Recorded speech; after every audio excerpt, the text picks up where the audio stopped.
Desculpa o áudio.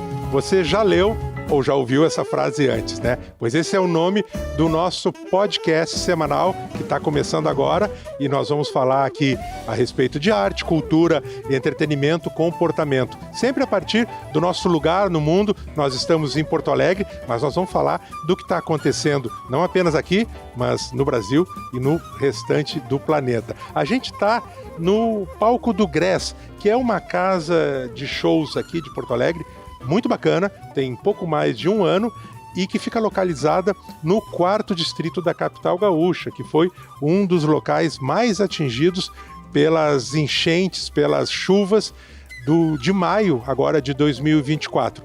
Mas o GRES, como outras regiões aqui de Porto Alegre, já se reergueu e já está todo mundo de volta curtindo os shows muito legais aqui nesse palco. E a gente está então estreando o Desculpa o Áudio aqui no GRES e vai ser uma jornada muito legal. Para me acompanhar, eu, Roger Lerina, sou jornalista, tenho 2 capitãs de navio que são ótimas comandantes para a gente falar sobre esses temas aqui, que é tudo que rola em cultura, em arte. Elas estão acompanhando sempre muito de perto. Aqui a escritora Cláudia Tages. Tudo bem, Cláudia? Tudo bem, que bom estar aqui, mas estrear esse programa acho que vai ser super legal. Exato. E como eu tenho problema de memória, a gente chamou uma outra Cláudia, que é para não ter problema da gente se perder aqui. Nunca erra o nome, Nunca né? vai errar o nome. Estamos com a jornalista Cláudia Laetano, que está morando em Nova York, está vindo passar uma temporada aqui em Porto Alegre. Então, participando nessas primeiras edições do Desculpa o Áudio presencialmente. Bem-vinda, Cláudia. Obrigada. Então, legal estar aqui de novo. Pois é, nós estamos gravando esse primeiro programa sobre os efeitos, eu diria que atordoantes, do resultado da eleição para a presidência dos Estados Unidos. Eu acho que a gente pode chamar de emergência, tá falando de emergência climática, né? Emergência política, né? Não fica mais emergência do que isso. Exatamente, a Cláudia Laetano está até considerando nem voltar mais para Nova York. Gente, tá difícil. Mas ainda estamos aqui, e é a partir dessa frase, que é uma afirmação muito forte de resistência, que a gente vai começar conversando sobre os nossos temas desse primeiro programa. Ainda Estou Aqui é o nome do novo filme do diretor Walter Salles, que estreou recentemente aqui no Brasil, vindo já de uma boa receptividade em festivais de cinema internacionais de prestígio, como o Festival de Veneza, que é um dos 3 maiores festivais competitivos do planeta. E saiu com um prêmio lá, né? Eu acho que Sim. Esse prêmio lá em Veneza meio que mudou a rota do filme, né? Quer dizer, já criou outras expectativas, assim. Melhor roteiro. Melhor roteiro, é. E ganhou esse prêmio que nos coloca numa situação, digamos, otimista para que o filme seja indicado entre os finalistas ao Oscar de produção estrangeira. O Ainda Estou Aqui é o filme escolhido pelo Brasil para representar o país nessa disputa. A gente sabe que o Oscar ganhar ou não, ou ser indicado ou não para o Oscar, não necessariamente é uma garantia de que o filme é bacana, de que o filme é interessante, mas sim, é importante para um filme, especialmente de uma cinematografia como a nossa, que não é tão central, ter um filme entre esses 5 finalistas e ganhar uma repercussão internacional ou outra, que beneficia não apenas o filme, mas toda a cinematografia brasileira e, por que não, até a cultura do país. Mas eu vou querer saber, começar o nosso papo aqui ouvindo a Cláudia Laetano, que assistiu ao filme. Nós já vimos aqui também, eu e a Cláudia Tages, mas a Cláudia Laetano viu antes, porque entre esses festivais internacionais que Ainda Estou Aqui participou, está o Festival de Nova York, que também é um dos principais festivais do mundo. Ele não é competitivo, como o Berlim, Cannes e Veneza, mas é uma mostra privilegiadíssima, onde há estreias mundiais muito importantes. A Cláudia viu com representantes do filme brasileiro lá em Nova York. Como é que foi essa sessão, Foi uma sessão super aguardada, assim, sabe? super lotada, né? E com a presença de Fernanda Torres, o Marcelo Rubens Paiva, autor do livro que inspirou o filme, Walter Salles, Selton Mello, quer dizer, estava o grupo principal lá, fez uma conversa com a plateia depois, e foi uma sessão, assim, como eu imagino que tenha sido em Veneza também, muito emocionante, né? As pessoas ficam muito emocionadas com o filme, é um filme que toca especialmente os brasileiros. Eu cheguei a escrever um pouco sobre isso, que assistindo o filme numa plateia mista, né, uma plateia que tinha brasileiros, muitos brasileiros, mas também muitos estrangeiros, muitos americanos, e gente do mundo inteiro, porque, enfim, é Nova York, a gente percebe que a reação dos brasileiros é diferente, não é uma reação a um bom filme, um filme excelente, a uma obra-prima que se vê no cinema, é uma reação emocional de ver um tema tratado, o tema da ditadura, que apesar de ter tanto filme que aborda esse período, eu acho que esse filme chega num momento especialmente sensível, né? Depois da gente ter passado por manifestações pedindo intervenção militar e manifestação na frente de quartel, tudo isso deu um novo sentido para a nossa geração, né? A nossa geração não esperava ver isso, né?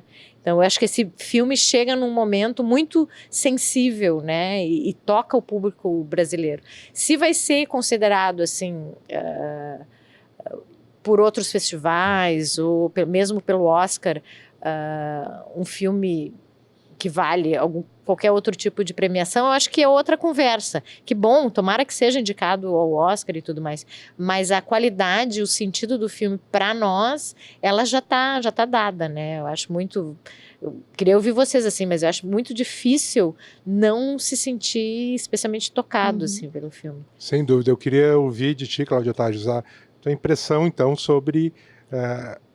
esse drama poderoso do Walter Salles. Eu queria que tu falasse um pouco para quem ainda não assistiu ao filme, ou quem não sabe exatamente do que se trata, qual é a história, o que aborda o Ainda Estou Aqui. E, claro, eu quero ouvir a tua impressão a respeito dessa obra. É a família Paiva, né, do ex-deputado Rubens Paiva, que foi sequestrado pela ditadura. Um belo dia entra a polícia na casa dele, o exército, o DOPS lá, levam ele e a família nunca mais vê. E a mãe, a Eunice, tem que criar os 5 filhos sozinha, sair do Rio para São Paulo. Eu fiquei também bastante tocada assim, com o filme. Eu acho que, se eu puder assim, dizer uma coisa que talvez seja até inconveniente, é que para mim o filme começa quando o Selton Mello sai de cena, sabe? Que interpreta o ex-deputado Rubens Paiva, o pai da família, né? Porque até então, assim, eu não tinha entrado no filme. A partir do momento que ele é levado e fica só a Fernanda Torres conduzindo o filme, para mim é ali que começa o filme, sabe? Eu fiquei com essa impressão, assim. O início do filme, né? Aquele Rio de Janeiro... Solar, de 1970, assim... um período horrível para o país, mas ao mesmo tempo Rio de Janeiro 1970 é linda, a cidade é linda, a praia é maravilhosa, é e puro o Super sol, 8, né? Aquela filmagem assim, isso, né? e enfim, a minha experiência de estar assistindo fora do Brasil, aquilo assim, é tudo que a gente sente saudade, é tudo que a gente ama, é tudo que a gente tem orgulho. Então eu achei, de certa forma, uma sacada muito interessante te jogar nesse contraste, né, entre aquela coisa absolutamente sombria da segunda parte do filme e esse início, né, tão o melhor do Brasil, né? Talvez seja uma coisa que fique um pouco difícil para públicos de países que não viveram sob um regime ditatorial, autoritário, stricto sensu, essa convivência, que não é apenas no Brasil, mas no Brasil muito particularmente e mais singularmente ainda no Rio de Janeiro, coexistia entre um período sombrio, terrível, de autoritarismo, de suspensão dos direitos individuais e, ao mesmo tempo, uma certa normalidade, uma alegria mesmo de viver, que que conviver não era excludente e andava par e passo. E eu acho que isso o filme consegue mostrar muito bem, de novo, para nós brasileiros, e que principalmente quem vivenciou essa época em qualquer período de sua vida, vai identificar muito as duas coisas. Como poderiam andar lado a lado o regime de exceção, um medo sempre latente e presente de que algo poderia quebrar aquela rotina, as pessoas poderiam sumir de uma hora para outra, a nossa vida poderia ser totalmente interrompida e abarcada por essa situação de exceção, e ao mesmo tempo uma normalidade, jogando bola, até indo para a porque, praia, né, Roger, eu acho, sambando. Bom, a gente era criança, né? A gente não viveu isso como adulto, né? Mas eu acho que tinha a sensação que eu tinha que a maior parte da classe média estava um pouco distante do que estava acontecendo. Claro, quem tinha uma vivência política, uma militância, estava vivendo isso de outra forma. Mas a classe média, a família de classe média normal, a gente no colégio como criança, entende? Memórias, sei lá, de hino tocando. Se tu não era de uma família particularmente envolvida com política, tu estava assistindo novela e vendo futebol, vendo a Copa do Mundo, vendo Irmãos Coragem, muito, muito distante do que estava acontecendo no porão da ditadura, né? E, Cláudia Tages, essa tua impressão de que o filme cresce muito com a saída de cena do personagem do Rubens Paiva, né, vivido pelo Selton Mello, também tem muito a ver, eu imagino, com a figura e o quão cresce, o quão ela ocupa o espaço cênico, dramático do filme, que é a Fernanda Torres como Eunice, uma interpretação incrível, que ela própria já deu a entender que é o papel da sua vida. Eu queria ouvir de vocês duas, mas primeiro de ti, Cláudia Tages, como te impactou essa presença da Fernanda Torres como a Eunice? E talvez, só voltando a essa... eu acho que o Selton Mello assim, não está à altura do desempenho da Fernanda, assim, talvez também por isso tenha me incomodado um pouco ele no filme, né? E agora, quando ela tem que tomar aquelas atitudes, né, e proteger os filhos e mudar de cidade, só de ver ela, tu te emociona, né? Assim, tu pensa, pô, é uma mãe que estava dentro de casa jogando gamão e fumando cigarro, né? E de repente tudo isso, embora para ser tudo isso, ela não era só uma mãe jogando gamão e fumando cigarro, né? Claro. Ela tinha já tudo dentro dela. Cláudia Laetano, fala um pouco e também da Fernandona. Fernanda Montenegro aparece numa atuação, digamos, silente, mas também com aquela presença, aquela gravidade que só os grandes atores, as grandes atrizes têm, que dominam a cena, né, quando surgem. A equipe tem comentado que em alguns lugares, assim, as pessoas elogiam a maquiagem, e como a maquiagem foi boa no final do filme, que ela realmente parece que tem 90 anos. Sim. Tem isso, Porque são muito parecidas mesmo, né, mãe e filha. Mas assim, eu acho que é fantástico nessa atuação da Fernanda, sendo uma personagem trágica, né, uma personagem que enfrenta a dor absoluta que é aquele luto de não saber o que aconteceu com a pessoa, né, que eu acho falar, que é o pior tipo de luto.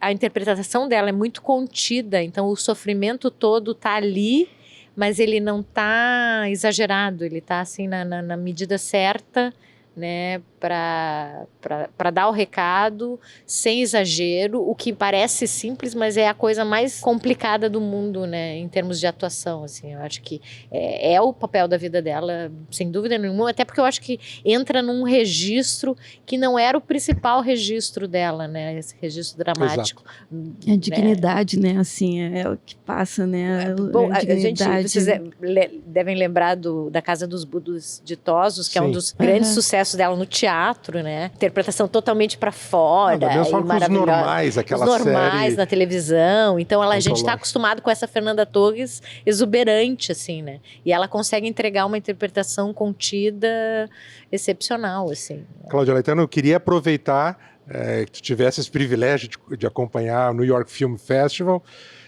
na sua 62ª edição, terminou agora dia 14 de outubro, assististe outros filmes. Eu falasse rapidamente a respeito de 2 títulos que um está estreando em breve aqui no Brasil e outro também fala da nossa realidade. O que vai estrear logo é o Maria Callas, essa cinebiografia, digamos assim, né? Essa maior diva do canto lírico de todos os tempos, dirigido por um chileno, Pablo Larraín, que já fez outros perfis de mulheres icônicas, né? Como inclusive que Lady tiveram Di. casos com o mesmo homem, porque ele fez uma Jack Kennedy também. Ele fez né? Jack Kennedy, é verdade. Então, Jacqueline Onassis, Lady Di e agora Maria Callas. E o documentário Apocalipse nos Trópicos, novo filme da diretora brasileira Petra Costa, e que ela faz uma radiografia dessa ascensão das igrejas e dos seguidores dessas igrejas neopentecostais aqui no Brasil, e a ascensão especialmente deles ao poder, ao establishment político. Fala desses 2 títulos para nós. Bom, vou começar pela Maria Callas, porque eu acho que é interessante o contraste entre a Fernanda Torres e a Angelina Jolie, assim, porque a gente já assistiu, eu acho que o Roger também já assistiu várias montagens da peça Masterclass, com várias grandes atrizes, né? Exatamente. Norma Leandro, Fanny Ardant, Marília Pêra aqui no Brasil. Marília Pêra, enfim. É um papel difícil de fazer porque Maria Callas é uma diva, né? É uma das grandes divas do século XX, assim. E dá para sentir no filme que é uma aposta da Angelina Jolie de ser o grande papel da vida dela, de ser indicada ao Oscar e tudo mais. E eu achei o filme quase insuportável, assim, quase insuportável. Muito por causa da atuação dela. Né? Porque é um filme muito bonito, é como um filme em Paris, nos anos 70, num apartamento maravilhoso, que era o apartamento onde Maria Callas morreu. Tudo é lindo no filme, mas a atuação dela é equivocada, eu acho, né? Ela não consegue passar humanidade para o mito, né? A Maria Callas dela é só diva. Ela não é uma pessoa em nenhum momento. Sendo que ela está em vários momentos em casa, com os empregados, sozinha, ou caminhando pela cidade. E o que é pior para mim, em termos de narrativa, assim, eles criaram um final fantástico, porque, na verdade, é uma cena que não existe, assim. Um final em que ela visita o Onassis quando o Onassis está morrendo. E quase tem, assim, você foi o grande amor da minha vida. Eu brinco que é uma Maria Callas de Netflix, assim, né? Porque tem um final que não existe, é uma Maria Callas para inglês ver, assim, para quem tem uma ideia de Maria Callas, talvez se interessa mais pela ideia de Maria Callas do que pelo ser humano, pela carreira dela. Então eu achei um filme muito, muito, muito equivocado, assim. Apocalipse... E Apocalipse nos Trópicos, eu acho, assim, que é um filme que chega muito na hora certa, né? Ele estreou lá em Nova York, assim, poucos dias de toda aquela confusão que teve com Silas Malafaia e Pablo Marçal, e briga, e, né, a direita se engolindo, assim, as diferentes partes da direita brasileira. Então, o Apocalipse nos Trópicos narra toda essa ascensão das lideranças evangélicas na política brasileira, com muito destaque para o Silas Malafaia. O Silas Malafaia é o personagem mais importante, porque a produção teve um acesso muito grande a ele. Fez entrevistas em vários momentos, e entrevistas em que ele se expôs muito, né? Ele falou muito, porque ele tem uma relação com a repórter que participa da produção do filme, e se sentiu confortável para dizer coisas que a gente acha inacreditável que a pessoa supostamente um líder religioso tem coragem de dizer, porque é um discurso de ódio, assim, sem medo de dizer que odeia todo mundo, né? É um odiai-vos uns aos outros, assim, né? Então eu acho que dos filmes da Petra Costa que eu assisti até agora, eu acho que é o mais maduro, eu acho que é um filme que realmente vale muito a pena ver. E tem essa confissão, essa franqueza aí do Silas Malafaia. Que vale a pena assistir. Para quem não tinha o Silas Malafaia em alta conta, ou nenhuma conta, como era o meu caso, bom, conseguiu ficar pior. E ele provou o resultado? Ou teve alguma... Bom, eu não sei exatamente como foi depois do filme pronto, mas ele recebeu a produção em casa, ele dá entrevista em casa com a mulher dele, ele toma café, entende? Ele foi muito receptivo, mesmo. Ele se expôs bastante, assim. E sempre numa posição de quem sabe que tá... ele se coloca numa posição de eu mando nos evangélicos, né? O que também é bem questionável, né? Porque não é um público assim tão compacto e que todo mundo pense e vote do mesmo jeito, né? Então é isso, gente. Ficam as dicas da Cláudia Laetano, Silas Malafaia em Apocalipse dos Trópicos e Maria Callas. 2 divas. O Apocalipse de Maria Callas. O Apocalipse de Maria Callas. A gente vai agora para um intervalo rapidinho, daqui a pouco a gente volta e vamos falar de literatura, que é um assunto que essas duas são super craques. Já voltamos.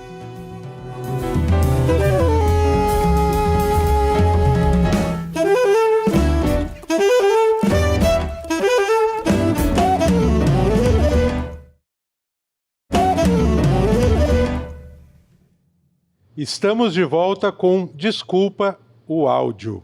E agora a gente vai falar de literatura. As feiras de livros, festas literárias, são uma oportunidade muito bacana para quem gosta de livros, quem gosta de leitura, de encontrar não apenas os autores que a gente curte, e eventualmente pegar um autógrafo, ouvi-los conversar, mas também de encontrar outras pessoas, outros amantes de literatura como a gente, e tem uma questão de convívio entre essas pessoas, com os livros, que é muito legal. É um pouco como assistir cinema, por exemplo, em vez de em casa, numa sala de exibição, ir a um show, a um concerto. A gente está num evento gregário e isso é muito bacana. A gente teve recentemente a Festa Literária de Paraty, Festa Internacional de Literatura de Paraty, que é já um evento super tradicional aqui no Brasil e que sempre tem 2 ou 3 autores que despontam e acabam, né, galvanizando as atenções, e esse ano a gente teve um nome que se tornou uma espécie de superstar, uma pessoa que virou o queridinho de todo mundo, que é o Edouard Louis, um escritor francês, tem 6 romances editados no Brasil, que foi um dos convidados da Flip e foi recebido... Aplaudido de pé, Aplaudido de pé, foi uma emoção, uma comoção mesmo, a fala dele, e que foi muito bacana. Agora, aqui em Porto Alegre, a gente está vivendo esse momento excepcional, que é a Feira do Livro de Porto Alegre, que é a feira a céu aberto de livros mais antiga do Brasil, uma das mais antigas da América Latina, tem 70 anos, e que é talvez o ponto mais importante da agenda cultural aqui da capital gaúcha. Quem está em Porto Alegre fica absolutamente mobilizado com esse evento, que é realizado no coração do centro histórico da cidade, numa praça super bonita, que é a Praça da Alfândega, nos seus arredores, e que reúne todo mundo da literatura, não apenas aqui da cidade, do estado, do país, e também convidados estrangeiros. Sempre tem muitos lançamentos, muitas sessões de autógrafos, muitos encontros na Feira do Livro. Queria ouvir da Cláudia Tárgio o que ela recomenda, quem são os autores, autoras que estão na mira Roger, dela. só acrescentando que nessa edição especial, que ela é duplamente especial, e especial porque é a primeira feira depois de toda a tragédia de maio, das chuvas, e é especial porque é a edição número 70, né? Quer dizer, desde os anos 50, esse evento crescendo cada vez mais, né? Até o Rafael Guimarães está lançando um livro que é uma história da Feira do Livro, né? E a homenagem ao Sérgio Faraco, né? A Feira do Livro sempre homenageia um escritor. O Faraco foi convidado muitas vezes, negou muitas vezes, mas eu achei muito bonito que nesse ano finalmente ele aceitou. E o Sérgio Faraco é um escritor assim do qual a gente pode se orgulhar, porque é um dos grandes ficcionistas, não só do Rio Grande do Sul, mas do Brasil, assim. Dos grandes nomes da literatura então contemporânea. Então é muito legal essa edição tão especial para Porto Alegre, né? Depois de tudo tudo que aconteceu, em que tantas editoras sofreram, né? Tantas editoras perderam acervo, enfim. A gente ter o Sérgio Faraco como grande escritor homenageado. Eu, inclusive, um dos títulos que eu iria indicar é um novo livro do Sérgio Faraco, que se chama Digno é o Cordeiro, Memória de um Ano Sombrio. É um livro que o Faraco recupera um período em que ele, de volta ao Brasil, depois de ter passado uma temporada no final dos anos 60 na União Soviética. Ele estava lá estudando quando houve o golpe militar no Brasil, acabou ficando mais tempo por lá e ele acabou lá na União Soviética sendo internado num sanatório para reforma, digamos, ideológica, né, das pessoas consideradas meio com ideias contra-revolucionárias. Ele ficou um tempo lá e ele acaba voltando para o Brasil em 1965 e aqui também acaba sendo preso clandestinamente por membros da Interpol, sendo interrogado a respeito da relação dele com o Partido Comunista do Brasil, do qual ele já tinha se afastado. E ele narra isso pela primeira vez nesse livro, Digno é o Cordeiro, que está sendo lançado aqui na Feira do Livro. E essa experiência pregressa dele na União Soviética, ele já tinha escrito, foi o Lágrimas na Chuva, um dos melhores títulos dele, um livro maravilhoso, e esse livro também é muito bacana.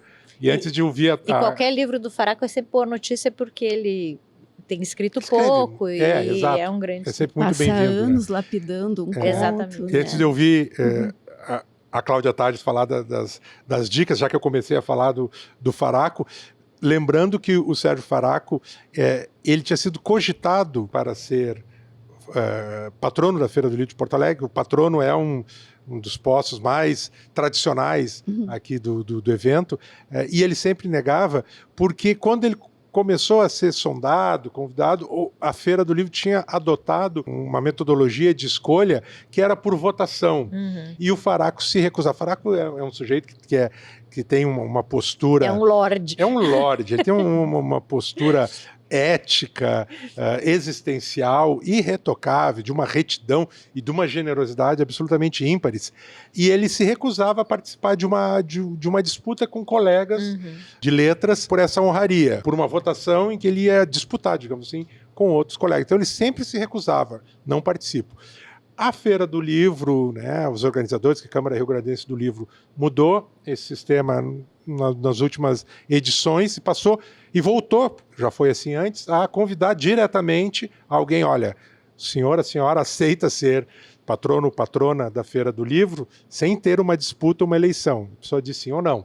E aí, finalmente, o Faraco cedeu. Cláudia Tages. Então, bom, eu vou ser corporativista. Eu vou recomendar o livro que a Cláudia Laetano está lançando aqui na Feira. Eu não obriguei, viu, gente? Olha, isso é 500. Em jornalismo a gente chama de pauta 500.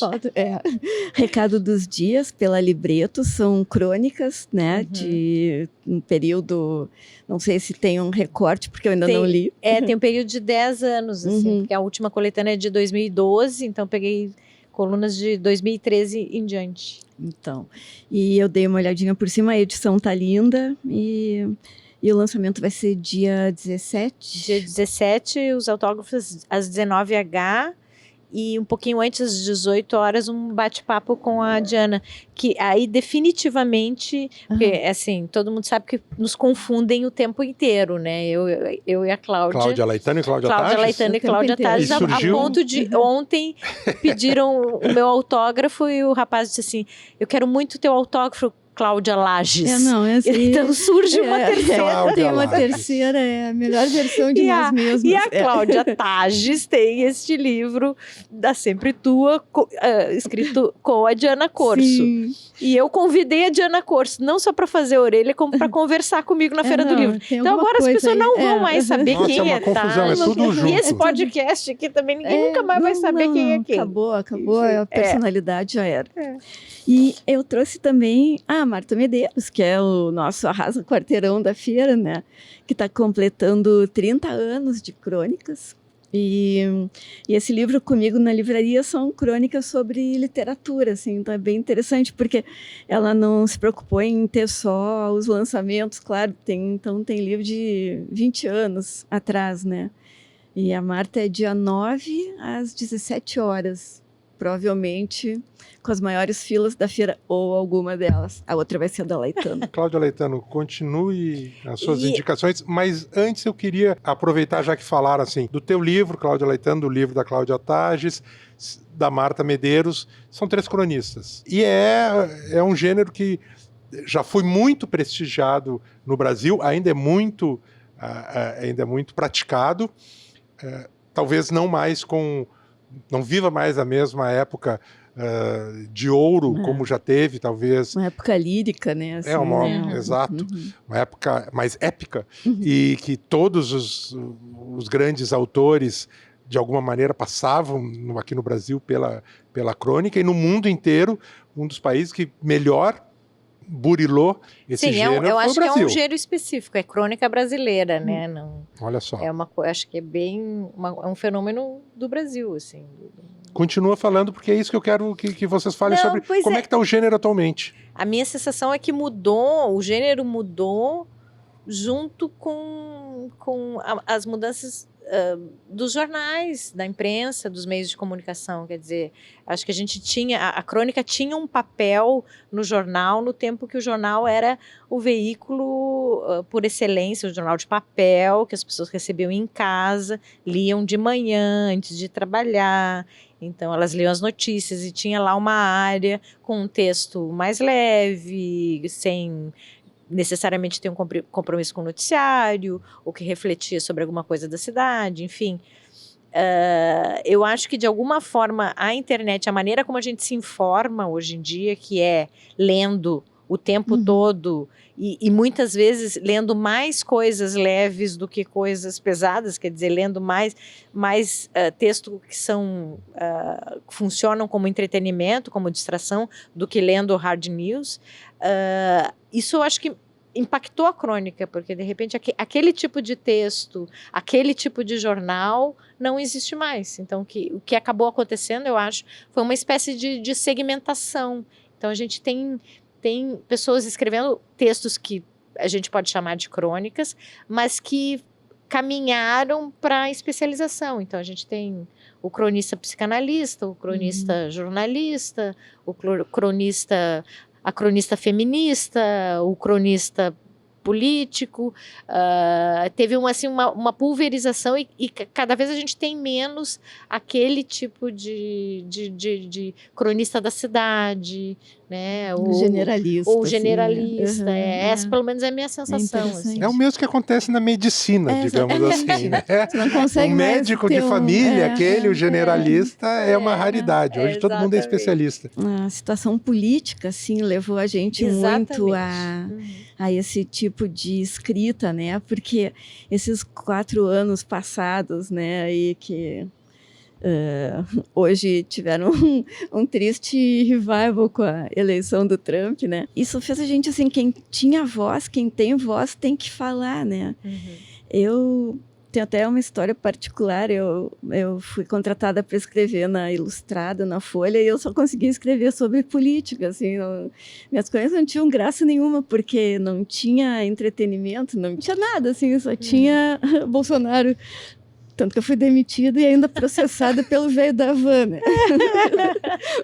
Triste fim de Cláudia. A gente se sentia e se sente, talvez, às vezes até meio, sabe, ter um espaço, e eu não falar isso que está acontecendo, eu não fico bem comigo, assim, sabe? E exatamente essa sensação que eu tenho, e eu acho que essa coletânea que eu fiz agora, né, o Recado dos Dias, e que pega exatamente o período de 2013 para cá, quer dizer, 2013 para mim é um ano assim assim, o fim de alguma coisa que eu nem sei o que é, né? Mas assim, alguma coisa aconteceu naquele ano que foi se precipitando cada vez mais nos anos seguintes. Então eu acabei escrevendo mais sobre política do que eu escrevia no início, entende? E esse livro reflete isso, eu acho, em grande parte. eu queria recomendar mais um título que não é daí de crônica, mas também tem a ver, a gente está falando de gênero literário, e esse livro é muito, muito bacana por conta disso. Nosso Corpo Estranho, do Reginaldo Pujol Filho.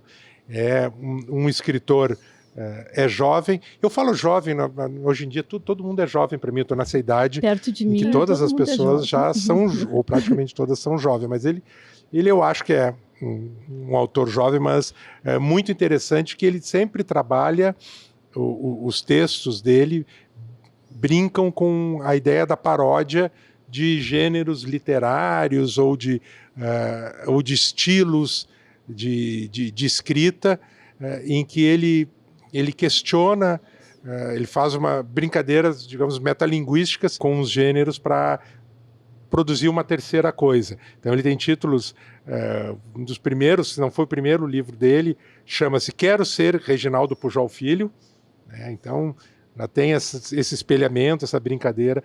E nesse aqui, ele vai para um caminho super interessante. Ele conta em forma, é um romance, mas é um romance sobre um personagem fictício, que é um artista visual, que morreu no final dos anos 80, vítima de decorrência do HIV, um artista jovem que ficou ativo entre 1900, final dos anos 70 e 81, etc.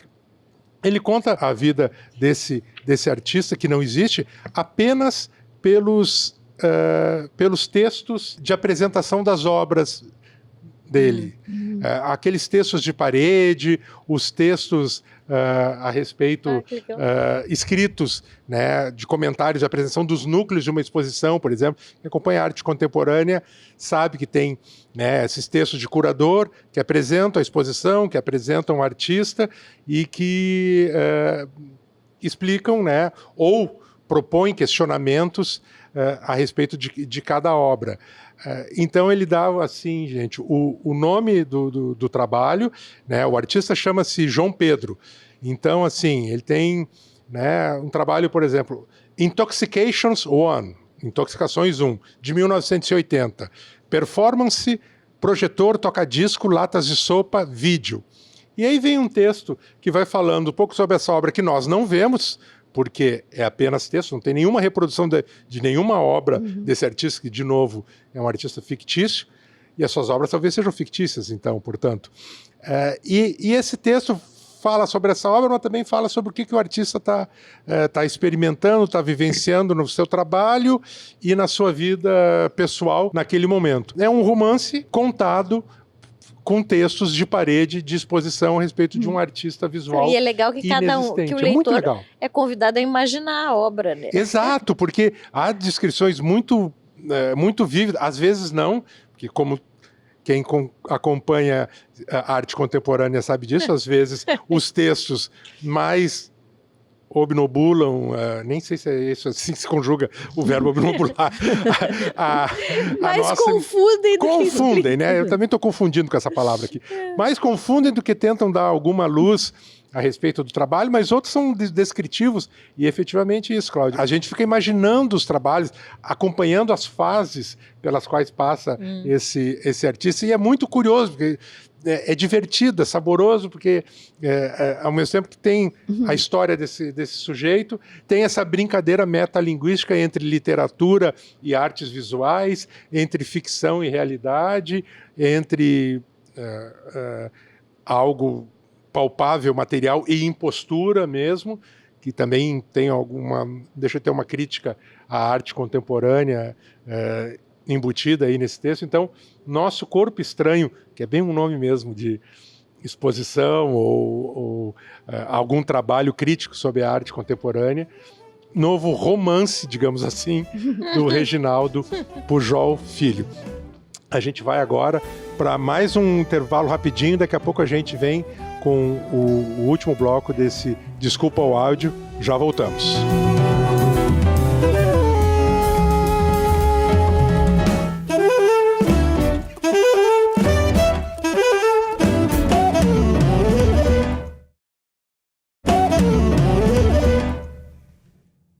E a gente está de volta, então, com Desculpa o Áudio. Vamos para o nosso último bloco com a já tradicional sessão. É muito bom, o programa está na primeira edição, mas já tem uma já tradicional sessão que é Sem Gancho. Aqui a gente dá indicações de, sei lá, livro, filme, série, peça de teatro, qualquer coisa, que não tem necessariamente um gancho. Sempre tem um gancho, né, gente? Mas a gente botou esse nome que é para não ter o compromisso, olha, tá agora em cartaz. Não, pode ser algo que já aconteceu há muito tempo, mas que dá para recuperar. A primeira desganchada de hoje vai ser a Cláudia Laetano. Qual é a tua dica sem gancho, Cláudia? Olha, eu vou falar de 2 séries que eu tô assistindo. Eu tô cada vez menos, assim, sériomaníaca, né? Não assisto tanta série, mas tem umas que a gente acaba se engatando por motivos diferentes, né? Então, uma dessas séries é Amiga Genial, que está na 4ª temporada. Eu sou uma fã louca de Helena Ferrante. Eu sou uma fã louca de Helena Ferrante.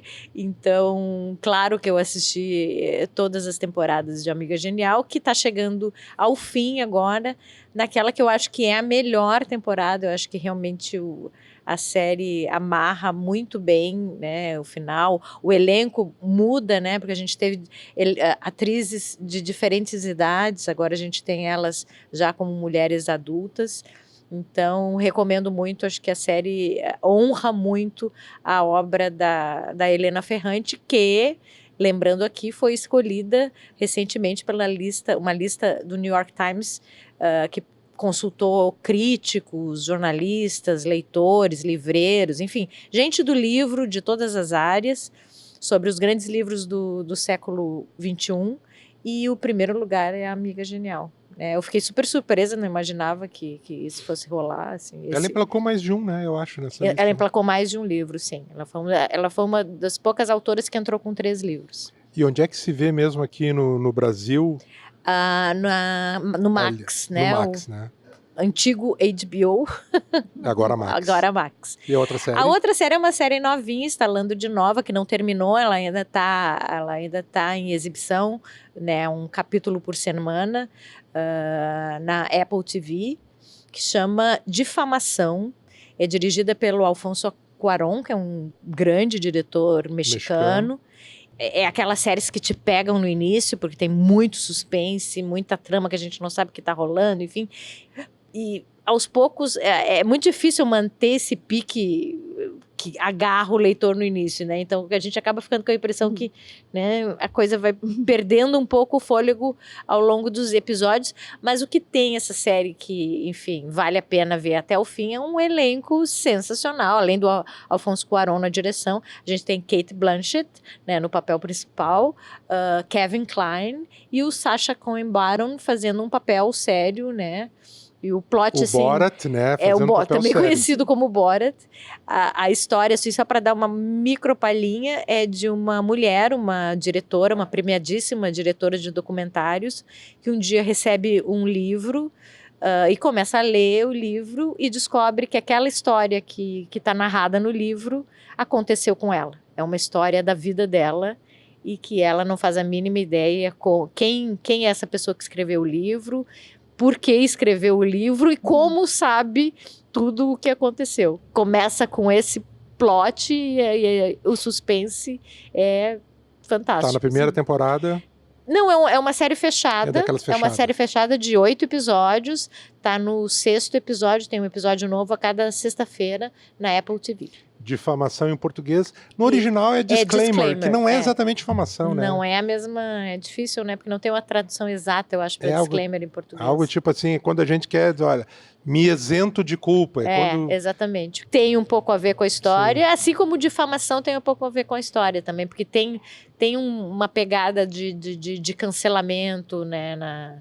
O que acontece, né? Com esse tipo de situação. Eu até faço aqui um disclaimer, né? A opinião das nossas colunistas não significa, não representa necessariamente a opinião desse veículo, né? É esse tipo que a gente vê às vezes. Exatamente. Vocês duas são colunistas, sabem muito bem. Tem no pé das colunas de vocês essa isenção aí. Nenhum animal foi foi maltratado. No Desculpa o Áudio, efetivamente nenhum animal foi maltratado. Cláudia Tages, qual é o teu sem gancho? Sem gancho. Eu tive em São Paulo rapidamente, assim, né?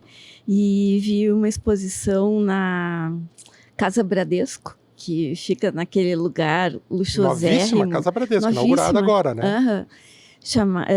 Que era a Cidade de Matarazzo, era o nome, né, do complexo, né? Complexo, e essa Casa Bradesco inaugurou com a exposição de um artista, ele é indo-britânico, né? Nasceu na Índia, mas é de origem... Está com 70 anos, o Anish Kapoor. E tudo é grande, tudo é monumental, assustador até, né? E chama Inflamação, a respeito o nome uma das obras que o Roger leu, do Reginaldo ali, não tinha um nome meio assim também. Sim, era Intoxication, esse tipo de coisa, exatamente. Essa é Inflammation. É tudo assim, tem piscina de sangue, tem muitas vísceras, muitos órgãos, né? O curador, que é o Marcelo Dantas, define a inflamação não só como aquilo que o corpo, né, está sofrendo, como aquilo que nos move a ser inflamados, né, no sentido de entusiasmados, que a gente não fique amorfo diante do mundo, né. Até tem uma coisa legal que dá para baixar o app da Casa Matarazzo, é Mata o nome, e tem ali as obras e tem até o texto em áudio do curador falando sobre a exposição. Acho que é interessante que acho que não vem para Porto Alegre, porque teria que ser na Arena ou no Gigantinho. Mas quem estiver nos ouvindo, nos assistindo em São Paulo, ou quem for para São Paulo, pode passar. Eu tô louco para ir conferir esse espaço novo, né, que é a Casa Bradesco. Se prepara para... E claro, essa exposição monumental. Se prepara para te sentir a pessoa mais pobre do mundo, porque eu nunca vi tanto luxo num lugar, sabe? É assim... Não, sentir-me pobre não é exatamente uma novidade. Eu já estou acostumado com essa também, sensação. Mas dessa vez eu senti-me humilhada. Humilhada também. Não bastava ser pobre. Tem que ser humilhado. A minha dica sem gancho, e sempre tem um gancho, na verdade, como eu falei, tem a ver, de alguma maneira, com a minha indicação, no meu comentário de literatura, né, que foi o livro do Reginaldo Pujol Filho, Nosso Corpo Estranho, e também tem a ver com a dica da Cláudia Tages. Agora a gente não combinou, mas acaba coincidindo. E também tem a ver com séries, Cláudia. É uma série fechada também, que está no MUBI. O MUBI é uma plataforma de streaming, né, em que as pessoas assinam e têm acesso a filmes do mundo inteiro. É um catálogo que vai sendo alimentado. Alguns filmes saem, outros entram, e são dos mais variados gêneros de ficção e documentário, de todos os países imagináveis, e até dos que você nunca ouviu falar.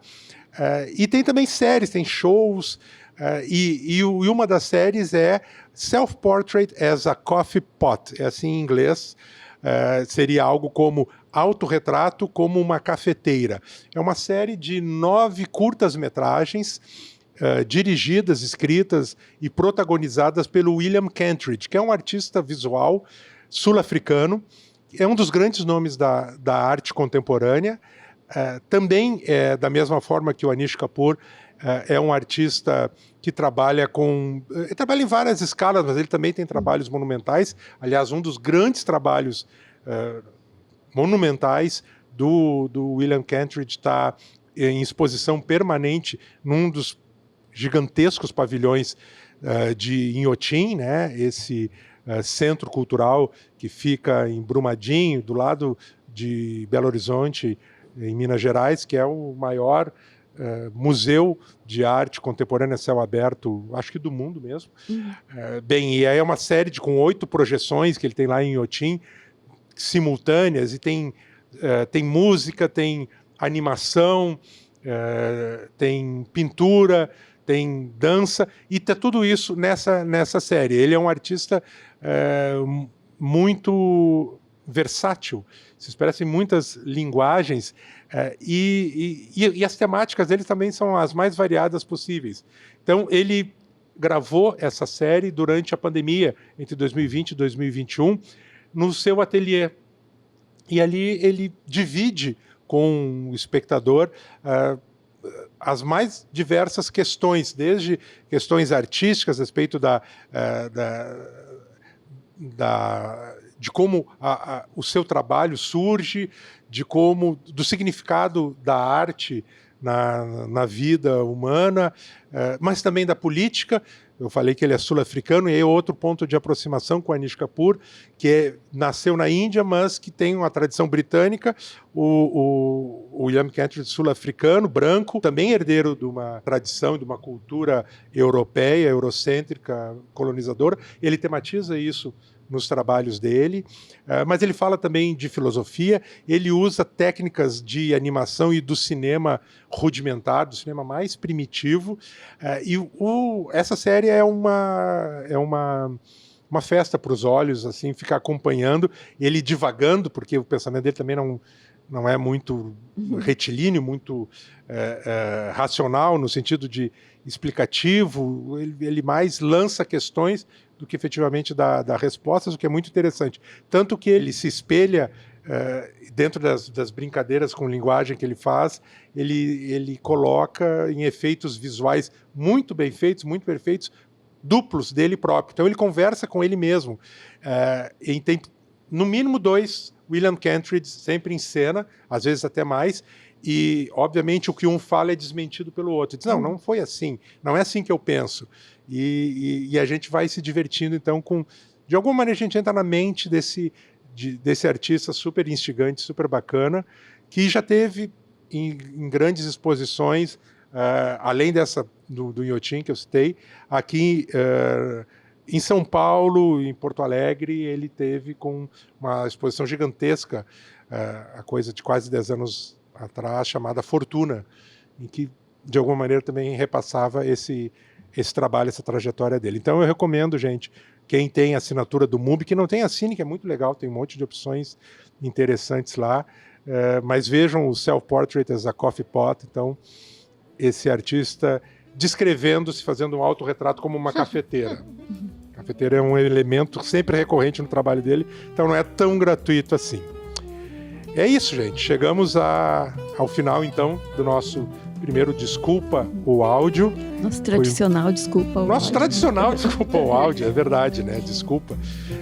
Queria agradecer muitíssimo a Cláudia Lages. É mais fácil agora, assim, eu vou quando eu quiser falar das duas em conjunto, vai ser Cláudia Lages. Então, Cláudia Lages, Cláudia Laetano. E quem gostou, manda um áudio pra gente. Manda um áudio, né? A gente desculpa o áudio. Manda o áudio. Boa essa, porque daí a gente, eventualmente, se for comportado e estiver nos elogiando, não, pode também nos criticar. A gente coloca aqui no ar, eu acho que é legal, porque desculpa o áudio é isso mesmo. A gente quer ouvir, tá com os ouvidos abertos. Obrigado, Cláudia Tages. Obrigada, Roger. Obrigada, Cláudia. Obrigada, Cláudia Lages. Essa que está sentada aqui no meio. Eu acho que o Roger tinha que mudar o nome dele para Cláudio. E aí alguma coisa, já que estava falando do William Kentridge, esse negócio de fazer uns doppelgangers, de ficar se desdobrando em outras pessoas, por que não? Vamos criar uma Cláudia Tages, eu mudo para Cláudia Lerina e assim nós vamos bem. Semana que vem a gente está de volta e o Desculpa o Áudio é uma iniciativa da Matinal, que é uma organização de jornalismo e cultura sem fins lucrativos aqui de Porto Alegre. Também do meu site, que é o rogerlerina.com, que é um site que reúne reportagens, entrevistas, resenhas, também a agenda cultural aqui da capital gaúcha. É um site que faz parte então desse grupo aí que é a Matinal Jornalismo. A pauta e a apresentação aqui do Desculpa o Áudio são da Cláudia Tages, da Cláudia Laetano e do Roger Lerina, enquanto não mudar para Cláudio Lerina. Sou eu. Roteiro, dessa vez aqui foi meu, Roger Lerina. A produção é do Felipe Speck. A vinheta musical muito bacana que vocês ouviram no começo, vão escutar agora no final, é um trecho de Stone Hills, que é um tema da ótima banda Kula Jazz. Acompanhe essa banda que é muito bacana.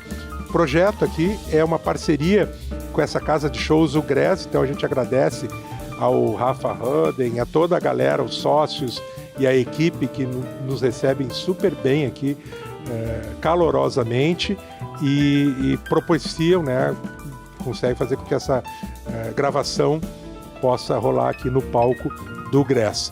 E um desses parceiros aqui, e que está conosco, gravando, captando áudio e vídeo, o Eduardo Canto, está dirigindo essa produção, captando então aqui o programa. Valeu, Edu.